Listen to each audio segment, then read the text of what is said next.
Pela dia 8 de dezembro, um dia depois de dispensar o passaporte da vacina, o governo ainda não explicou como vai fiscalizar a quarentena dos viajantes não vacinados contra a Covid que entrarem no Brasil.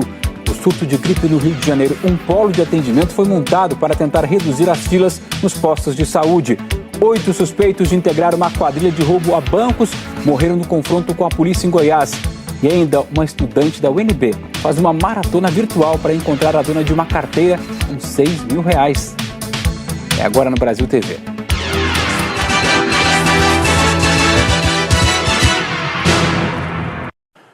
Um dia depois de o governo dispensar o passaporte de vacinação, as novas regras para as fronteiras do Brasil ainda não foram publicadas. O ministro da Saúde, Marcelo Queiroga, diz que o texto já está pronto. Ontem, os ministros anunciaram que quem não estiver vacinado contra a Covid pode entrar no Brasil, mas desde que faça uma quarentena de 5 dias. O governo anunciou que no desembarque todos os viajantes têm que apresentar o exame PCR negativo feito nas últimas 72 horas e preencher uma declaração de saúde. Essa regra já existe hoje. Quem está vacinado mostra o exame e desembarca normalmente. Quem não está vacinado, mesmo com exame negativo, vai ter que fazer uma quarentena de 5 dias e depois faz mais um exame de Covid. Se der negativo, acaba a quarentena. Mas o governo ainda não informou como o viajante vai comprovar que está imunizado. Também não disse como essa quarentena terá que ser feita e nem como será fiscalizada. Desde o mês passado, a Anvisa vem recomendando que o Brasil adote o passaporte sanitário para que só entre no país quem tomou a vacina contra a Covid. A medida já foi adotada por muitos países. Numa nota técnica publicada no mês passado, a Anvisa recomendava que só fosse autorizada a entrada por terra de viajantes vacinados. Para quem vem de avião, a orientação é de que eles só possam ingressar no país 14 dias após a última dose ou dose única da vacina. Ou, se não estiverem vacinados, que cumpram quarentena de pelo menos 5 dias, o que foi anunciado ontem pelo governo. Nesse caso, a agência sugere que seja previsto um termo que o viajante apresente à Polícia Federal ou outra autoridade de fronteira em que declare onde cumprirá o período de auto-quarentena. No início deste mês, a agência voltou a reforçar que os 5 dias de quarentena mantêm alta proteção. Atualmente, o Brasil só mantém restrição à entrada de viajantes vindos de 6 países africanos, por causa da variante Ômicron. A Anvisa recomendou ampliar a lista para mais 4 países da África, mas o governo não acatou. Na análise de especialistas, a medida ideal é a exigência de comprovante de vacinação para entrar em território nacional. A exigência de vacina, a exigência de passaporte de vacina nesse momento em que a gente tem vacina disponível no nosso país, é algo absolutamente adequado, necessário e que deve ser implementado para a gente buscar, para a gente conseguir enfrentar essa pandemia e terminar o mais rápido possível. Não dá para a gente se iludir achando que a pandemia já acabou, ela não acabou. Tem outras cepas no mundo, né? Enfim, como a gente está vendo agora na África do Sul. Então, exigir vacina das pessoas é algo que deve ser um objeto central da preocupação para proteger o conjunto da população brasileira. O Piauí passa a exigir amanhã o certificado de vacina contra a Covid para permitir o acesso a todos os órgãos do Estado. Tanto o público quanto os funcionários vão ter que comprovar que estão vacinados com as 2 doses ou então com a dose única.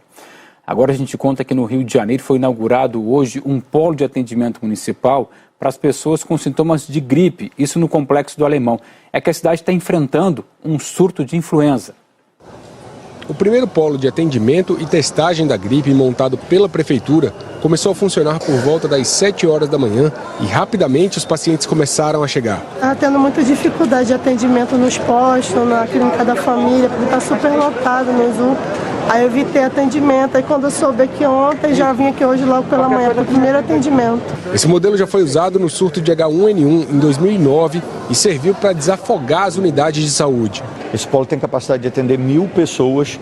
Aqui as pessoas têm o primeiro atendimento, recebem a possibilidade de testar, se de fato tiver indicação clínica para realizar uma testagem, e também podem retirar os medicamentos e receber o atendimento médico. Pacientes que chegarem com sintomas graves serão transferidos para as UPAs mais próximas, como esse senhor, que teve que ser levado de ambulância.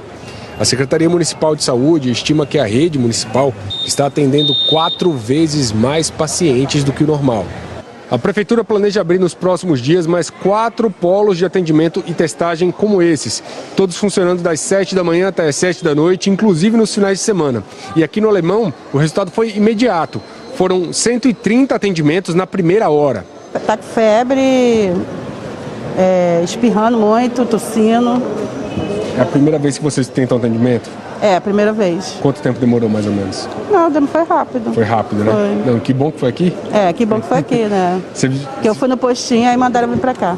Você está com sintoma desde que dia? Segunda. Segunda? Você já tinha procurado alguma outra unidade de saúde, não? Não. Então foi rápido aqui, pelo menos. Há 2 semanas, o surto de gripe vem lotando as unidades estaduais e municipais. Ontem não foi diferente. Na UPA Municipal de Costa Barros, a situação era difícil. Como tá? Lotado. Tá lá na frente ele. Tá lá na frente.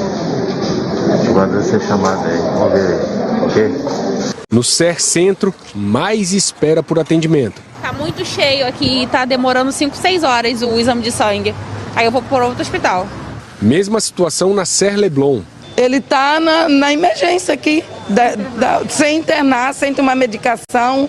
Agora cadeirante, está todo inchado, gemendo de dor, com febre, uma dor na barriga. E fui na clínica da família do Rio das Pedras, não resolveu nada. Pediram para mim vir aqui com urgência para internar meu filho, estou com ele até agora.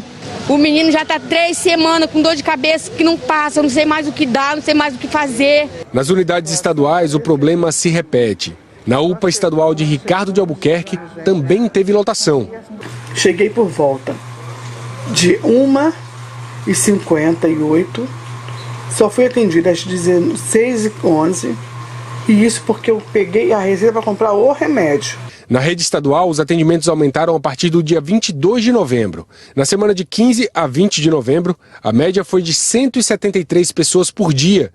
Entre 4 e 6 de dezembro, passou de 4.700. Dados da Secretaria Estadual de Saúde também mostram o impacto dessa gripe em crianças. Em 22 dias, 1.042 foram atendidas em média por dia nas UPAs do estado. Um total de mais de 36 mil atendimentos neste período. Tá o caos mesmo. E falando em saúde pública, a greve dos médicos em Rio Branco completa 31 dias hoje e ainda não há nenhuma previsão para chegar ao fim. Oi, Marcelo. Os médicos da rede pública de saúde de Rio Branco continuam em greve. Depois de uma assembleia, a classe decidiu pela manutenção do movimento com 10% da categoria pela falta de negociação por parte da prefeitura. A greve foi deliberada dia 7 de novembro. Com a previsão de durar 30 dias. A Prefeitura de Rio Branco disse que ainda não é possível apresentar uma contraproposta à categoria, pois o orçamento para 2022 ainda não foi aprovado.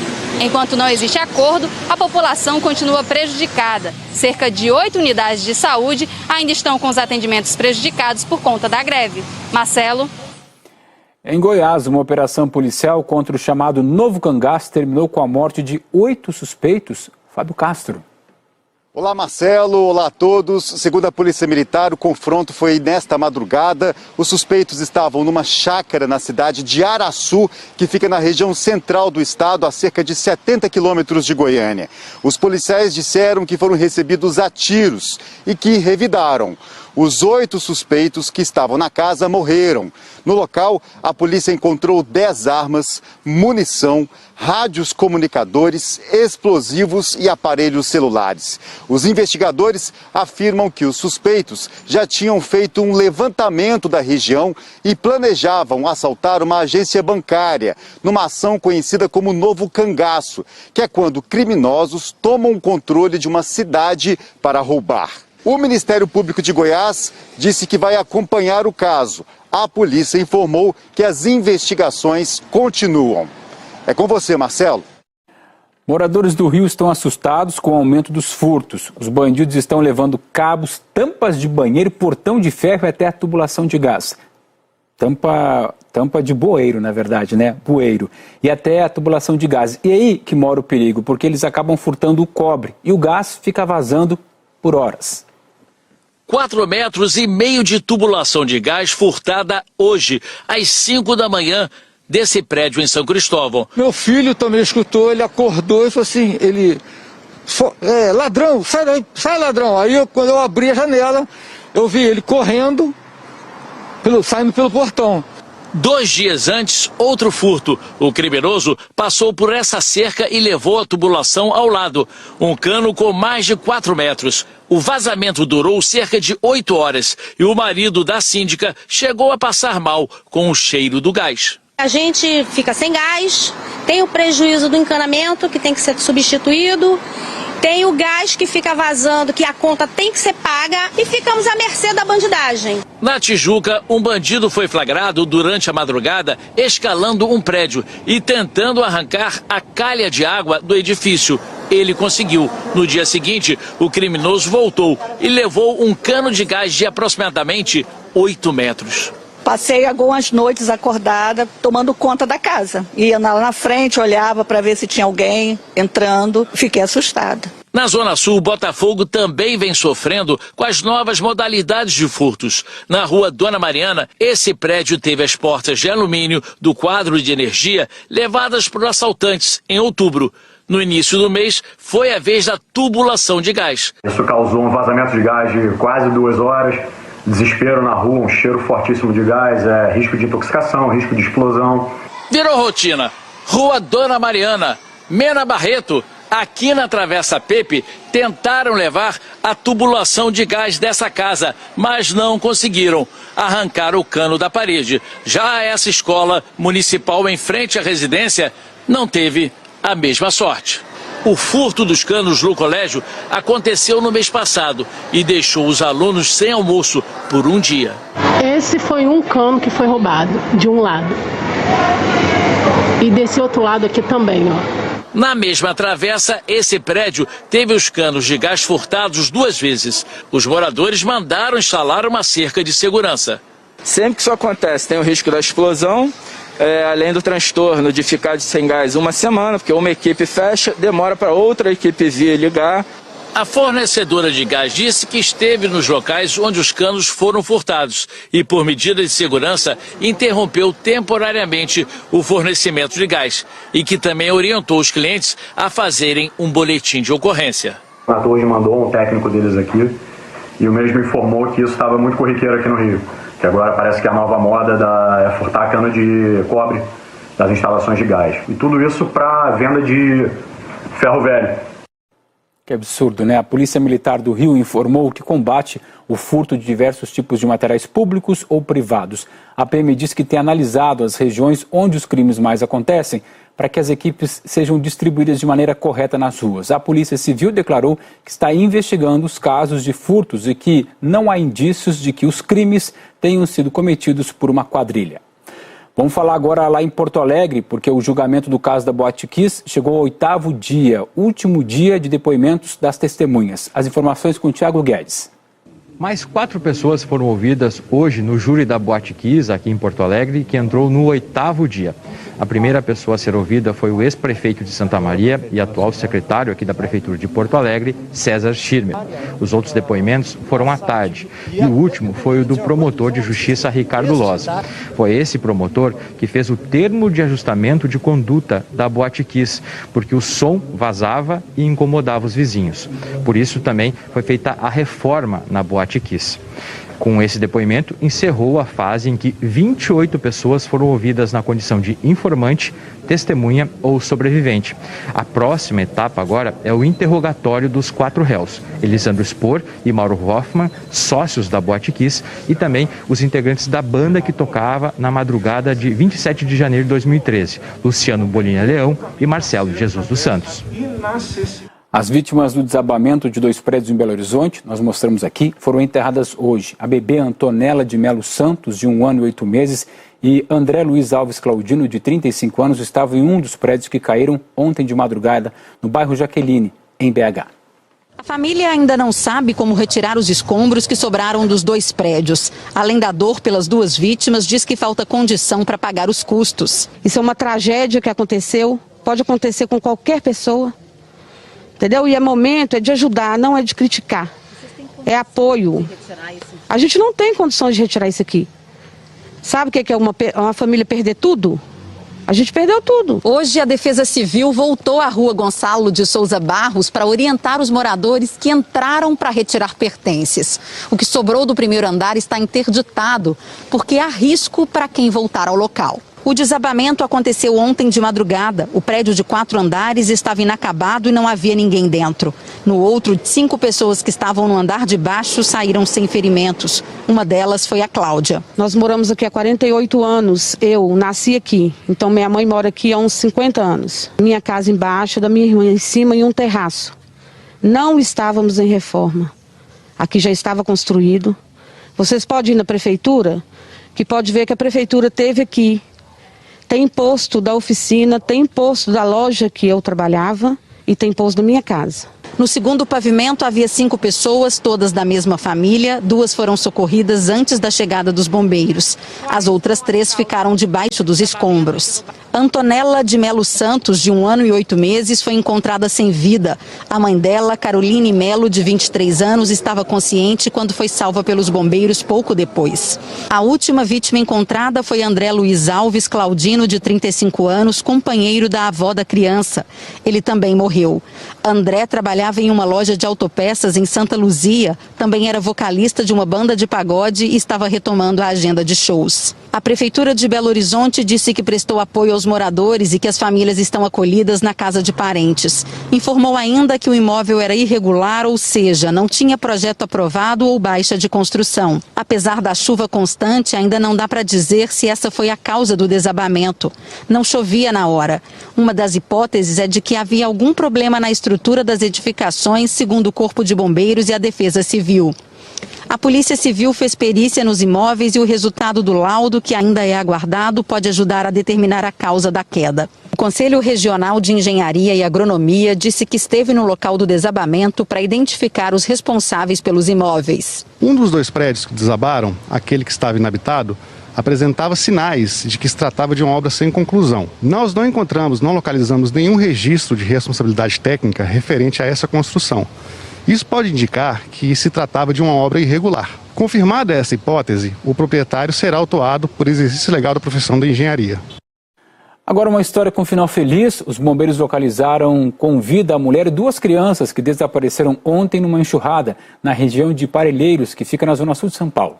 A gente recebeu essa notícia muito boa de que elas já foram localizadas. E para responder a sua pergunta, eu estou aqui ao lado do capitão Andrade, que vai falar para a gente em que circunstâncias essa mulher, que se chama Vilma, e essas 2 crianças foram encontradas. Boa tarde para você. Boa tarde. Então, em paralelo às buscas que estávamos fazendo pelo Corpo de Bombeiros, a gente tinha equipes do policiamento ali da região, que com base nas informações de características físicas dessas 3 pessoas, começaram a perguntar na região para os moradores se alguém havia localizado, se alguém conhecia, né, essa pessoa. E determinado morador falou, não, pode ser a dona Vilma, as crianças, né? Vamos lá na casa delas ver se elas estão bem. Chegando lá, graças a Deus, né, a senhora Vilma e as crianças estavam bem. Estavam lá tomando café numa boa, enquanto todo mundo, vocês montaram uma operação bem grande, né? Ontem, que teria acontecido o desaparecimento, que na verdade não aconteceu, né? E vocês montaram uma grande operação em busca dessa mulher e dessas 2 crianças. Isso, a gente trabalha, né, para isso, a gente tá com foco em achar as pessoas, só que quando a gente encontra a pessoa bem, são e salva, é muito mais gratificante. Queria falar então um pouquinho em relação à prevenção. Ontem a chuva em Parelheiros foi muito grande, inclusive, segundo o Centro de Gerenciamento de Emergências, choveu metade do que estava previsto para o mês de dezembro no bairro de Parelheiros. O que as pessoas devem fazer nessa situação de enxurrada muito forte? Essa mulher tentou atravessar a enxurrada, uma testemunha viu, por isso que começou essa busca toda. Qual que é a dica que vocês dão para as pessoas? Sim, a recomendação do Corpo de Bombeiros é jamais tentar passar um local inundado. Seja uma enchente, uma avenida, um rio, nunca tentar atravessar. A força da água realmente ela é muito forte, né? E mesmo se a água estiver baixa, não, a água está ali na minha canela, vou tentar atravessar. Não tente atravessar porque pode ter um buraco. Maravilha. Muito obrigado aqui ao capitão Andrade. Que notícia boa, né? A gente ia falar de um assunto assim que era triste, mas que na verdade teve um final muito feliz. Que bom. Veja a seguir a devoção de fiéis, dia de Nossa Senhora da Imaculada Conceição.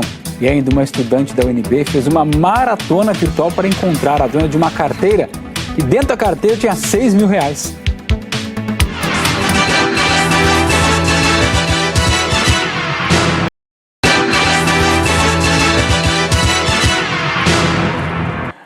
A gente está de volta com uma pergunta. O que você faria se achasse agora R$6.000 aí, do seu lado? Foi isso que aconteceu com uma estudante no Distrito Federal. Ela achou o dinheiro e aí usou as redes sociais para localizar a pessoa que perdeu esse valor.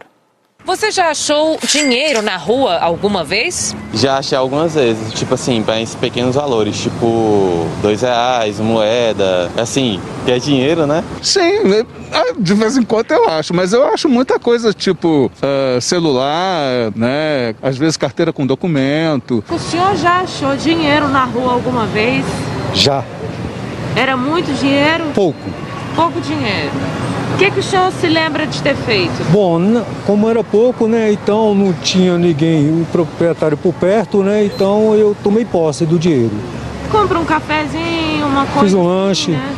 Achei uma vez até um bilhetinho da loteria, aí eu fui conferir, deu terno, deu R$100 e poucos, eu peguei e foi um lucro para mim no dia. E se fossem R$6.000? Olha, eu deixaria a pessoa procurar que perdeu numa condução, ou num Uber, num táxi, né?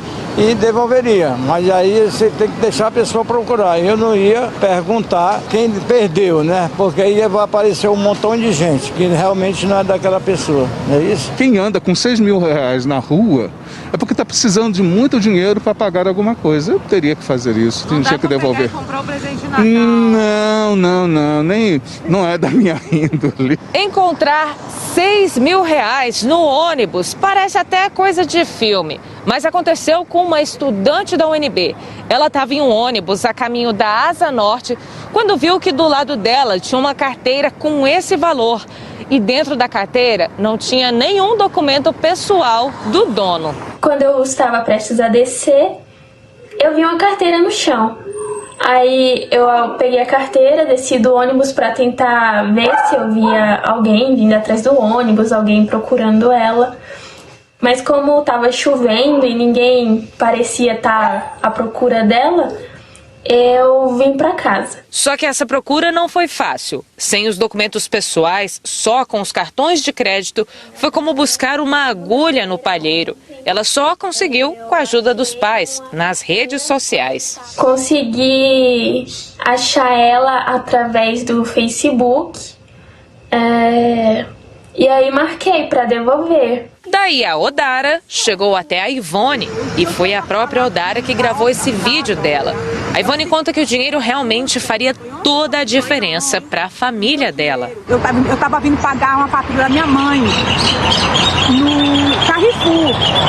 Só que estava chovendo e aí eu, preocupada com a chuva, e o que aconteceu? A minha buchetezinha com o dinheiro da fatura caiu de mim e ficou no ônibus. E quem achou?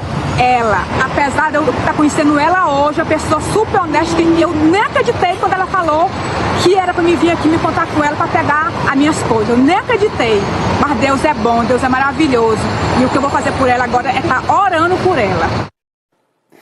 Pois então, falar em orar, hoje é dia de Nossa Senhora da Imaculada Conceição, é feriado em várias cidades do Brasil. Em Salvador foi preciso até agendar a visita à Basílica da cidade por causa da pandemia.